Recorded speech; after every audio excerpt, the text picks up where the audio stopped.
सूर्य देव के सम्मान में बना एक भव्य मंदिर, एक ऐसा मंदिर जिसमें कभी सूर्य भगवान की हवा में तैरती हुई मूर्ति हुआ करती थी। एक ऐसा मंदिर जिसे शायद श्री कृष्ण के बेटे ने बनाया था। ये ऐतिहासिक भारत की सबसे खूबसूरत इमारत में से एक द कोणार्क सन टेम्पल है।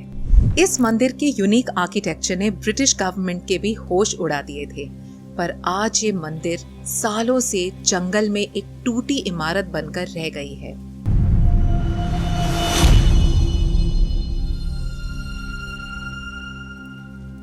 उड़ीसा के पुरी शहर से कुछ ही किलोमीटर दूर एक छोटा सा शहर है कोणार्क। यहाँ समुद्र के तट पर दिखेगा पत्थरों से बना एक भव्य मंदिर। इस मंदिर के मेन एंट्रेंस की ओर जाते ही आपको दोनों तरफ शेर की विशाल मूर्तियां दिखाई देगी। एक शेर जो अपने नीचे दबे हुए हाथी पर हमला कर रहा है और उस हाथी के भी नीचे दबा हुआ एक इंसान।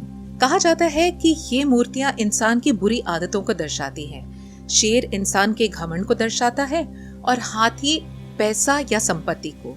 अगर इन दोनों चीजों की लत लग जाए तो ये इंसान की जिंदगी खत्म कर सकती है। ऐसा माना जाता है कि कंगा वंश के राजा नरसिम्हा देव द फर्स्ट ने कोणार्क का ये सबसे पहला सूर्य मंदिर 1244 सीई में बनवाया था। लेकिन सांब पुराण की एक कहानी के अनुसार इस मंदिर को श्री कृष्ण के बेटे सांब ने बनाया था। सांब श्री कृष्ण और जामवंती के बेटे थे जो काफी ज्यादा शरारती थे। श्री कृष्ण उनके बुरे व्यवहार से बहुत ज्यादा परेशान थे। देखते देखते सांब का बुरा व्यवहार इतना ज्यादा बढ़ गया था कि श्री कृष्ण की क्रोध की सारी सीमाएं पार हो गई थी। उन्होंने सांब को समझाने की कोशिश की, उन पर क्रोधित हुए, पर सांब अपने पिता की कई बातें सुन के उस पर हंसने लगे और अपने पिता से बहस करने लगे। श्री कृष्ण को अपने पुत्र का ऐसा बर्ताव स्वीकार नहीं था। वो बहुत क्रोधित हो गए और सांब को दंड देने के लिए उन्होंने सांब को एक भीषण श्राप दे दिया। उन्होंने कहा कि सांब को कुष्ठ रोग हो जाएगा, ऐसी बीमारी जिसमें सारे शरीर में फोड़े हो जाते हैं, शरीर के अंग सुन्न पड़ने लग जाते हैं। श्री कृष्ण के श्राप के कारण सांब को एक लंबे समय तक दर्द सहना होगा। कई साल बीत गए। सांब अपने बुरे व्यवहार के वजह से बहुत तड़प रहे थे और फिर एक दिन उनकी मुलाकात ऋषि कटक से हुई। ऋषि कटक को सांब की ये हालत देखकर उन पर दया आ गई। उन्होंने सांब को सूर्य भगवान की भक्ति करने की सलाह दी और कहा कि उन्हें 12 साल तक कड़ी तपस्या करनी पड़ेगी। सांब ने ऋषि कटक की बात मानकर चंद्रभागा नदी के किनारे मित्रा वन में 12 साल तक तप किया। सूर्य भगवान उनकी भक्ति से प्रसन्न हो गए और उन्होंने सांब को आशीर्वाद दिया। सूर्य देव के आशीर्वाद से सांब की बीमारी दूर हो गई। उन्होंने सूर्य देव को धन्यवाद देते हुए उन्हें वचन दिया कि वो उनके सम्मान में एक मंदिर बनवाएंगे और इस तरह कोणार्क में सूर्य भगवान का सबसे पहला मंदिर बना। कोणार्क सन टेम्पल की दीवारों पर कई ऐसे भी स्कल्पचर्स हैं जो काफी ज्यादा एरोटिक हैं। अलग अलग इंटीमेसी और पोजीशंस इन स्कल्पचर्स में नजर आते हैं। ये मंदिर कलिंगा आर्किटेक्चर स्टाइल को ध्यान में रखकर बनाया गया है।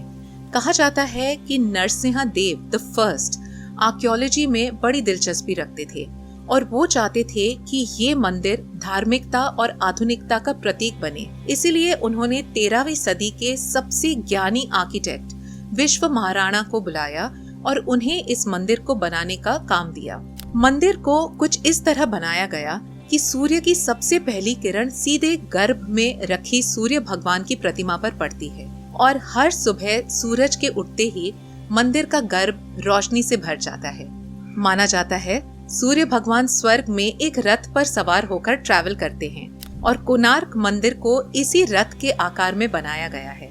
7 घोड़ों से खींचा जा रहा एक विशाल रथ जिसके 24 पहिए हैं। इस रथ के पहिए साल के 12 महीने को रिप्रेजेंट करते हैं और उनकी खास बात ये है कि ये बिल्कुल किसी घड़ी की तरह बनाए गए हैं। हर एक पहिए में कुल 16 तीलियां हैं, 8 बड़े और 8 छोटे। हर एक बड़ी तीली में 3 घंटे का डिफरेंस है और इन 3 पहियों के 8 क्षेत्र दिन के 8 प्रहर को रिप्रेजेंट करते हैं।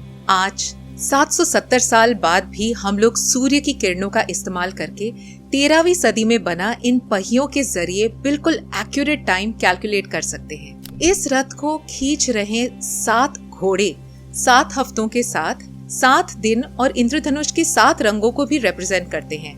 हफ्ते के 7 दिन तो ठीक है, पर ये गौर करने वाली बात है कि साइंटिफिक एविडेंस के अनुसार इंद्रधनुष के रंग 15वीं सदी में डिस्कवर हुए थे।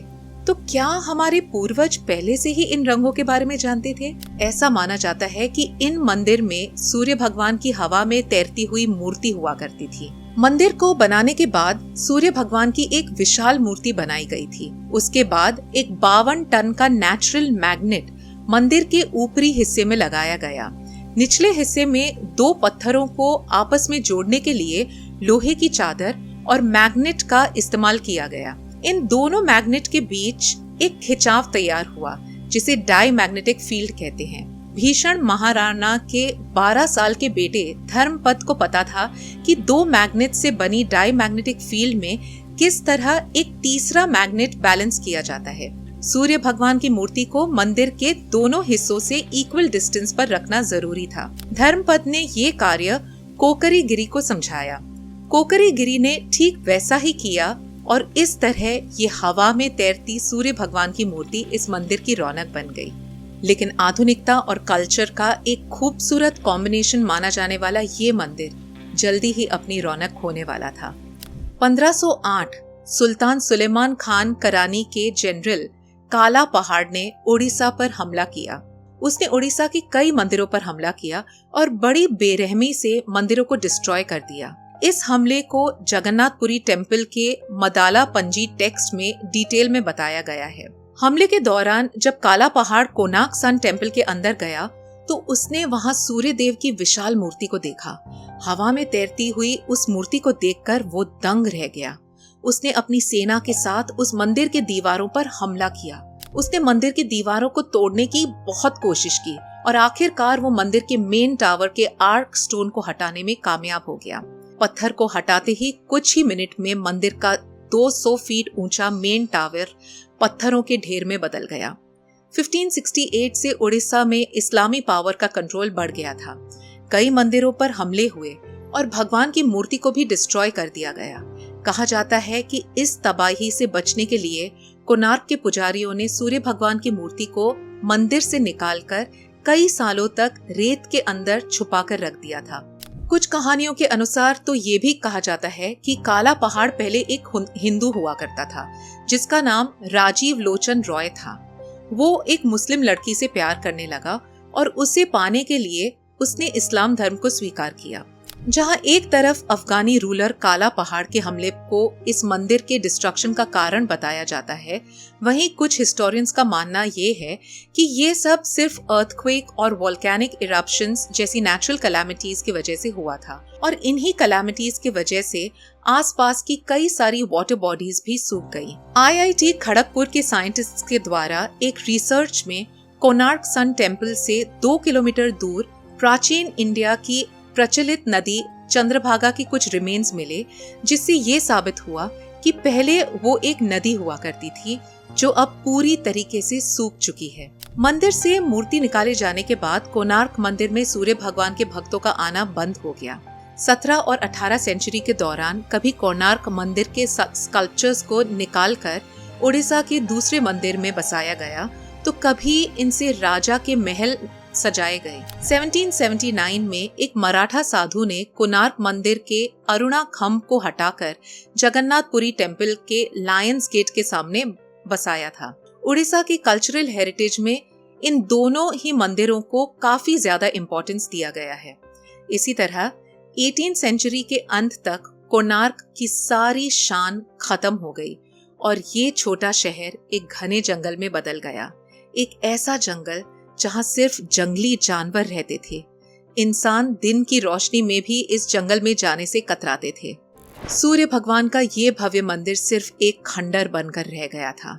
कई समय तक वीरान पड़े रहने के बाद 1837 में स्कॉटिश हिस्टोरियन जेम्स ने कोणार्क टेम्पल को एक्सप्लोर किया और इस मंदिर पर स्टडी की। तभी से इस मंदिर को इंटरनेशनल अटेंशन मिलना शुरू हुआ और फिर 1900 CE में British post governor John would burn ने जब इस मंदिर का रिकंस्ट्रक्शन और कंजर्वेशन का काम शुरू किया तो देखते ही देखते कोणार्क का ये मंदिर एक कल्चरल और टूरिस्ट साइट में बदल गया। पर ब्रिटिश गवर्नमेंट ने रिस्टोरेशन के वक्त इस मंदिर के मेन एंट्रेंस को रेत की मदद से सील कर दिया था। इसके पीछे का कारण क्या था, ये आज तक एक राज बनकर रहा है।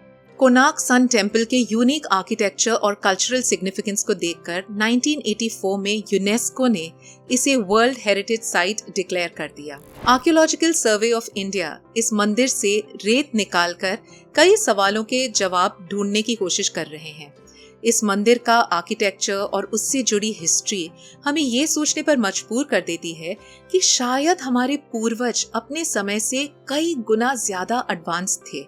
आपका इस बारे में क्या कहना है, कमेंट्स में जरूर बताइएगा। और अगर आपको वीडियो अच्छी लगी तो लाइक जरूर करिएगा और चैनल को सब्सक्राइब जरूर करिएगा।